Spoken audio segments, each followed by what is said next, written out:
ಕ್ಷಣ ಕ್ಷಣದ ಸುದ್ದಿಗಳಿಗಾಗಿ ಫ್ರೀಡಂ ಟಿವಿ ಸಬ್ಸ್ಕ್ರೈಬ್ ಮಾಡಿ, ಲೈಕ್ ಮಾಡಿ ಹಾಗೂ ಫಾಲೋ ಮಾಡಿ. ಹೊಸ ಸುದ್ದಿಗಳ ನೋಟಿಫಿಕೇಶನ್ಗಾಗಿ ಬೆಲ್ ಐಕಾನ್ ಮೇಲೆ ಕ್ಲಿಕ್ ಮಾಡಿ.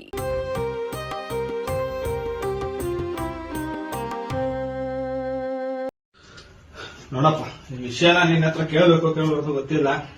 ಒಬ್ಬರು ಕಲಾವಿದರು ಒಂದು ತೊಂದರೆಯಲ್ಲಿ ಸಿಗಾಕೊಂಡವ್ರೆ. ಅವರು ದರ್ಶನ್ ಅಂತ. ಅವರು ಮಾಡಿರೋ ಯಾವುದೇ ತರದ ತಪ್ಪು ಮಾಡಿರ್ಬೋದು, ಮಾಡಿಲ್ದೇನೆ ಇರ್ಬೋದು. ಆದ್ರೆ ಅವ್ರ ಅಭಿಮಾನಿಗಳ ಪರವಾಗಿ ನಾವು ಕೇಳ್ತಾ ಇದೀವಿ ನಿಮ್ಮ ಹತ್ರ, ಆದಷ್ಟು ಬೇಗ ಅವ್ರು ಏನೇ ಆರೋಪಗಳು ಮಾಡಿದ್ರು ಆದಷ್ಟು ಬೇಗ ಅದನ್ನೆಲ್ಲ ನಿವಾರಣೆ ಮಾಡಿ ಅವ್ರಿಗೆ ಯಾವುದೇ ತರದ ತೊಂದರೆ ಆಗದಂತೆ ಅಭಿಮಾನಿಗಳ ಹತ್ರ ಮತ್ತೆ ಅವ್ರು ಸೇರ್ತಾರೆ ಅನ್ನೋದಾದ್ರೆ ನಿನ್ನ ಆಶೀರ್ವಾದ ಇದ್ದು ದಾರಿ ನಡೆಸ್ಕೊಡ್ತೀನಿ.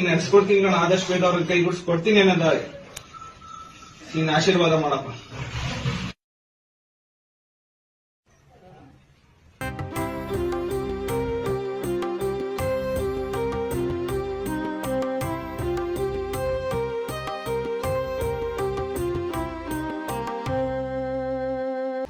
ಶರಣಾರ್ಥಿ ಕಲಿಯುಗ. ಆಯ್ತು ಕಣಪ್ಪ, ಕಲಿಯುಗ ಪುರುಷ ನೀನು ಅಪ್ನೆ ಕೊಟ್ಟಿದ್ದೆ ಅಂದ್ರೆ ಆದಷ್ಟು ಬೇಗ ಅವ್ರು ಬಂದೇ ಬರ್ತಾರೆ. ನಾವು ಅಭಿಮಾನಿಗಳ ಬಾಗಿ ಹೊರಣೆ ಇಕ್ಕಿದೀವಿ, ನೀನ್ ಕೊಟ್ಟಿದ್ಯಾ, ಆದಷ್ಟು ಬೇಗ ಅವ್ರನ್ನ ಕರ್ಸ್ಕೊಡಪ್ಪ. ಕ್ಷಣ ಕ್ಷಣದ ಸುದ್ದಿಗಳಿಗಾಗಿ ಫ್ರೀಡಂ ಟಿವಿ ಸಬ್ಸ್ಕ್ರೈಬ್ ಮಾಡಿ, ಲೈಕ್ ಮಾಡಿ ಹಾಗೂ ಫಾಲೋ ಮಾಡಿ. ಹೊಸ ಸುದ್ದಿಗಳ ನೋಟಿಫಿಕೇಶನ್ಗಾಗಿ ಬೆಲ್ ಐಕಾನ್ ಮೇಲೆ ಕ್ಲಿಕ್ ಮಾಡಿ.